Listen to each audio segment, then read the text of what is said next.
We get quiet when we walked in. What's up, guys? How was you guys? Good, Great. really good. The last minute trade that you guys made last night to get number 11, which eventually led to Haley Van Lith. What was something that you saw on the draft board that made you want to have the back-to-back picks in the first round? Well, we had a number of players that were good fits that we thought in Chicago, and we like to be aggressive. And when we see some that could make some sense for us, we went and tried to make it happen. And Minnesota was interested, and it netted us 2 players that we were dying to have. So worked out perfectly. Yeah, can you talk about what Haley Van Lith brings to this guard group and what you see out of what she can bring, and not only her own game, but how she can learn from Kia Nurse, Rachel Banham, and Courtney Vanderson? Sure. Ty, you want to take it? Yeah, I think first of all, she has a winning mindset. She's got a toughness about her that there's no complacency there in terms of what her improvement and potential can be. And that's part of the culture that we want to build here in Chicago. So there's a lot to like about where she is now as a player, and a whole lot to love about where she can be moving forward. Saw her in that Sweet 16 game where she really had that breakout moment. Just kind of what was your read on her performance throughout that game? Yeah, I think she's been a focal point for TCU all year, and I think you could see the incremental improvements throughout her college career. But yeah, TCU, I think the style of play was more of a look of what she'll see in the W in terms of the spacing, and a little bit more pick and roll than she was used to earlier in her career. So a lot of those things stuck out. But again, the potential that we have, not just with the veteran group that we have that she'll be able to learn from, but the staff that we put together from a player development standpoint, I think that she'll get a lot of use out of them as well. I'm curious with Sivka going for a European player. Mhm. What kind of pre-draft conversations did you guys have with her? Do you expect her to be available and coming over to the season? Yeah, no, good question. We had a lot of really good conversations with her. She's an outlier at her size, at 6'4", who can move like she can move, who can shoot as fast as she can shoot.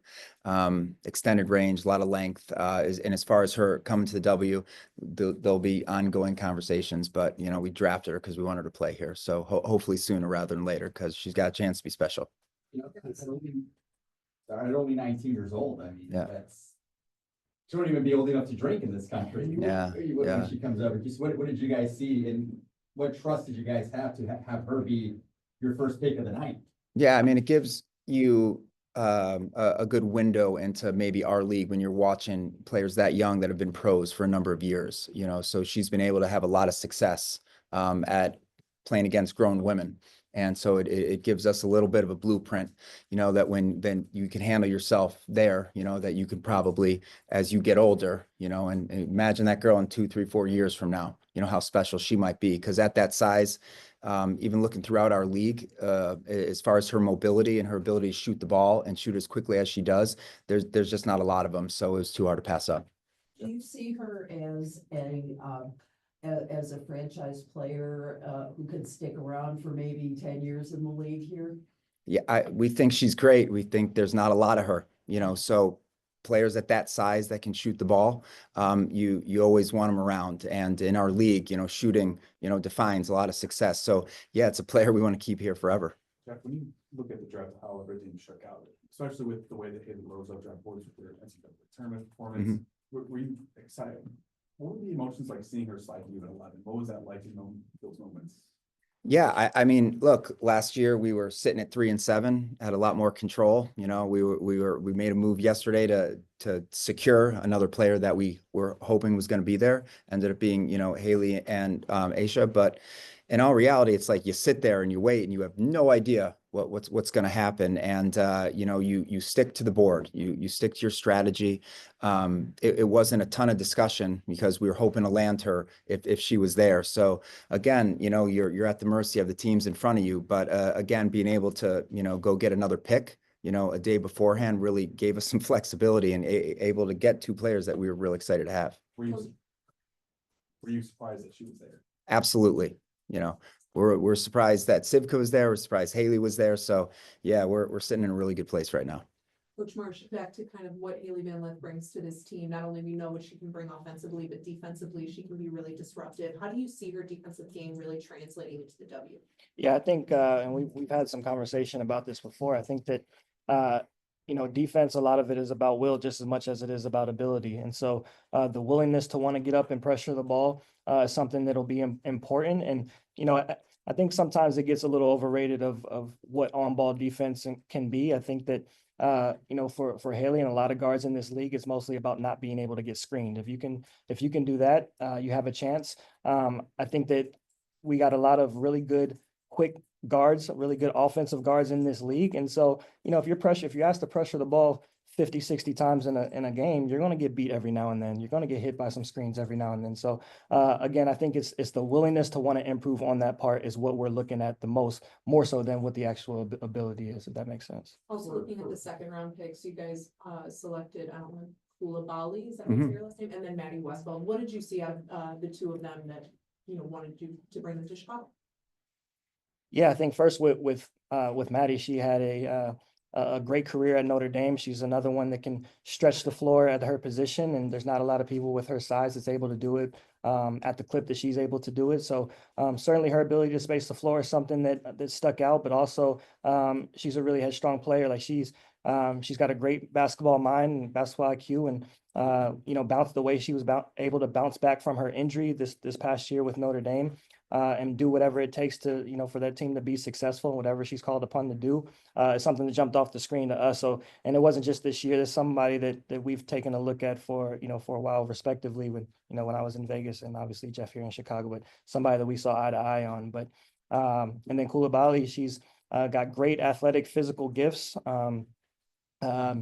And so we're looking to, see how we can implement her moving forward as well. Another strong body on the wings that we can utilize and be versatile with. Does that injury that she suffered in January kind of give you guys a little bit of hesitation on whether or not she'll be available for this season? No, not at all. I want her to get healthy. We'll figure out a rehab plan for her, but she's got a lot of weapons, and physically, when she's healthy, she's dominant. So we were excited to get her too.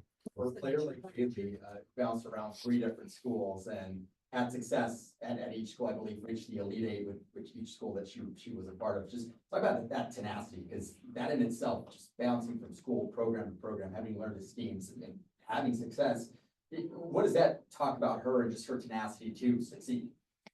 I think it speaks to her ability to adjust. It's 3 different schools and 3 different offensive systems that she had to be accustomed to. And so her ability to adjust gives me confidence that adjusting to that on the W level is something that she'll be able to do, and that she's going to give us 110% in doing so. And so that's all we can ask of these young players. I think that at times we're because of the timing of this W season comparative to the end of the college season, we want these players to be a finished product right off the bat. And that's not what we're asking them to do. That's why we have player development. That's why we have player development coaches.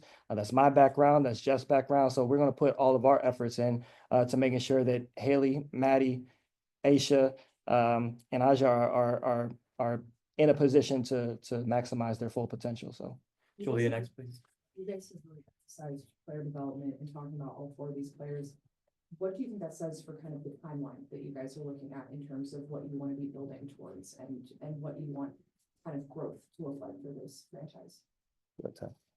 Yeah, I think there's a direct correlation in winning and developing. And I think winning looks different for different teams. I think, for us, we want to be as competitive as possible.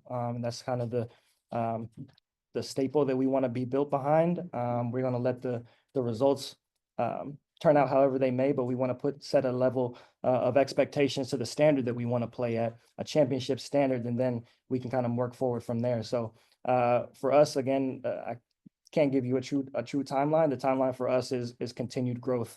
And the timeline for us is we want to be as competitive of a team as possible from day one, starting at training camp. For both of you guys, Haley, Aisha, and Nadia, combined total 440 college games. How does that affect player development, and is that something that's significant to you?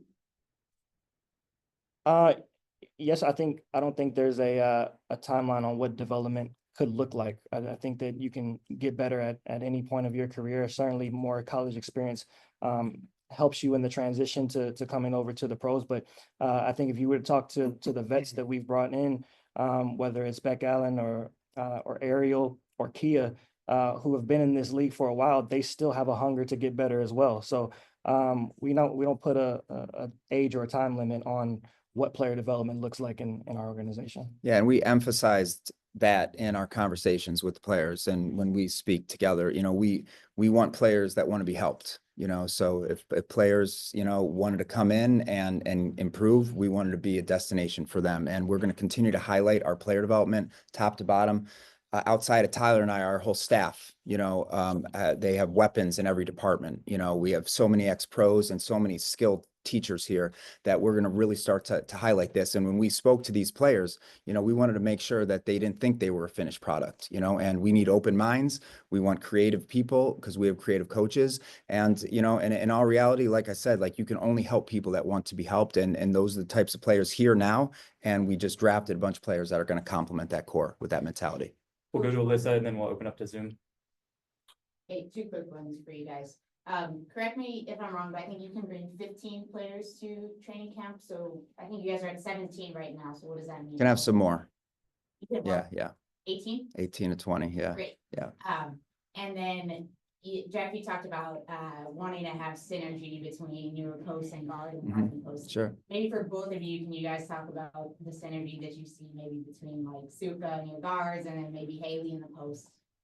Yeah, absolutely. Easy, Ty. Yeah, I think that synergy is something that's created in camp, and I think we're going to work to establish an identity of what that looks like offensively, so that our expectations are clear and thoroughly communicated to our players, so that they have an understanding of what kind of system they can expect to be part of, but what type of shots they're looking to get, where they're looking to get them. And I think once we can develop that synergy from coach to player, I think then it translates to player to player. We'll open it up to Zoom. We'll start with Jason. Please unmute. Hey, Jeff, Jason Leisure with the Chicago Sun-Times. Just a question for you about how the 2 first-round picks fit into your big picture blueprint for trying to build a team. From the outside, they look like players that could contribute on the perimeter that might fit well with what you've already got. Yeah, no, I appreciate it. But we're always going to be looking for players that play the right way, that are selfless, that are good teammates, that want to improve. And, Asha at that age, of 19 is a player that we're going to try to continue to develop and see if we can have her game grow to be much more than just a shooter. We're going to make sure she improves defensively. We're going to make sure that she can put the ball on the floor a little bit. We're going to increase her athleticism. So, a player like that long term, I mean, the sky's the limit at her size. And as far as Haley Van Lith goes, she can play 1 or 2. She's a player that, is really always about her toughness. And to Tyler and I, like we're always going to be looking at to continue to add toughness to our roster. We feel like that's a cornerstone of who we are, who we added in the offseason. And Haley Van Lith, I'd say her biggest skill, is her ability to adjust, adapt, and still come out on top. Stephen, please unmute. Jeff, Tyler, this is Steven from THGO Sports. Nice to talk with y'all. Just thinking about you all's culture and the identity that you're looking to establish, can you speak to how the players that you all drafted today fit in terms of style of play as well as your daily habits with the culture? Yeah, I think the word that comes to mind is versatile. I think that's what we want to be come the season. But as it relates to our players today, there's versatility there. Jeff just talked about Haley's ability to play the 1 and the 2. Her ability to facilitate as well as score is something that we'll try to utilize at times. And when you talk about Asha, her ability to stretch the floor at her size, her ability to play inside out as well, certainly adds to that versatility. And then the same for Maddie and Aisha as well. They've both shown their ability to be versatile at their respective colleges throughout their careers as well. So versatility is the word that comes to mind there. We'll close out with Cheryl and then Tina. Hello, gentlemen. How are you tonight? Hi, Cheryl. What I want to ask you both, what was it like, Tyler, being a first-time head coach, going through this process? And Jeff, what was it like with your new coach going through the process for you? Yeah, I think that we came in with a clear plan for us, which certainly helps that transition. We've been digging in deep for the last few months in terms of you know, what we were looking at, and we went through just about every scenario possible of who could possibly be on the board, who could go where. And so that gave the confidence to know that, you know, whatever we were looking at 10 to start, and then obviously getting an 11 last night, it gave us another picture of what we will be looking at come today. And so we were ready, we were prepared. So it was a pretty smooth transition for myself. Yeah, as far as I'm concerned, you know, Tyler and I couldn't be more connected on a daily basis. So the conversations were often and daily, and we talked through the types of players that, you know, were going to be great fits for how he wanted to play.